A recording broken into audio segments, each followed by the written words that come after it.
નમસ્કાર, પ્રણામ. શ્રાવિકાની રસોઈમાં આપ સૌનું હાર્દિક સ્વાગત કરું છું.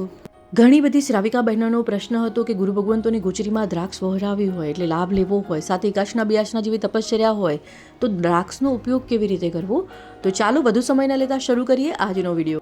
જેમ લૂમમાંથી કીડું નીકાળ્યા બાદ તેનો તરત જ ઉપયોગ કરી શકાય એટલે કે ગુરુ ભગવંતોને ગુચરી વહોરાવામાં લાભ પણ લઈ શકાય અને સાથે એકાશના બિયાશના જેવી તપશ્ચર્યામાં પણ વાપરી શકાય છે. પણ દ્રાક્ષનો ઉપયોગ લૂમમાંથી નીકાળ્યા બાદ તરત નથી કરી શકાતો. ઘણીવાર દ્રાક્ષમાં બીજ જોવા મળે છે, તે ઉપરની સાઈડમાં કે વચ્ચેના ભાગમાં અંદર હોઈ શકે છે. આ માહિતીની જાણકાર ઘણી બધી શ્રાવિકા બહેનોનો પ્રશ્ન હતો કે દ્રાક્ષને લૂમમાંથી છૂટી કર્યા બાદ તેને ગરમ પાણીમાં ઓસાવી દઈએ છીએ. આવું કરવાથી દ્રાક્ષનો સ્વાદ પણ બદલાઈ જાય છે અને કલર પણ બદલાઈ જાય છે. તો હવે શું કરવું?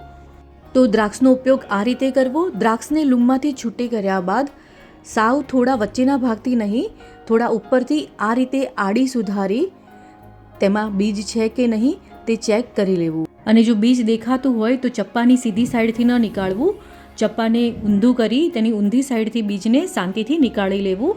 અત્યારે માર્કેટમાં મોટી સાઇઝની પણ દ્રાક્ષ મળતી હોય છે અને તેમાં આપણે સુધારીએ તો ખબર પડે મોટી સાઇઝના જ બીજ જોવા મળતા હોય છે, તો તેને આરામથી નીકાળી લેવા. ઘણીવાર આવી નાની સાઇઝની દ્રાક્ષમાં બીજ જોવા નથી મળતા હોતા, પણ તો પણ શાંતિથી ચેક કરી લેવું, કારણ કે ઝીણી સાઇઝના બીજ ઘણીવાર આમાં નીકળી જતા હોય છે.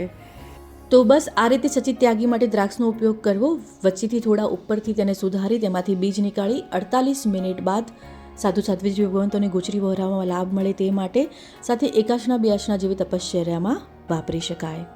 બીજો એક પ્રશ્ન ઘણી બધી બહેનોનો હતો કે ડાયરેક્ટ જ્યુસ નીકાળીને 48 મિનિટ બાદ તેને વાપરી શકાય ને?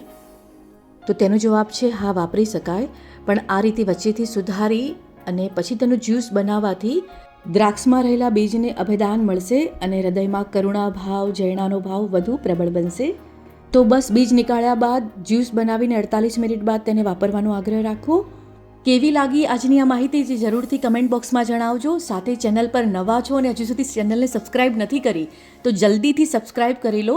સમર કિચન ફેસ્ટ ચાલી રહ્યો છે. અમે હજુ પણ ઘણી બધી નવી નવી વાનગીઓ તમારા માટે લઈને આવવાના છીએ.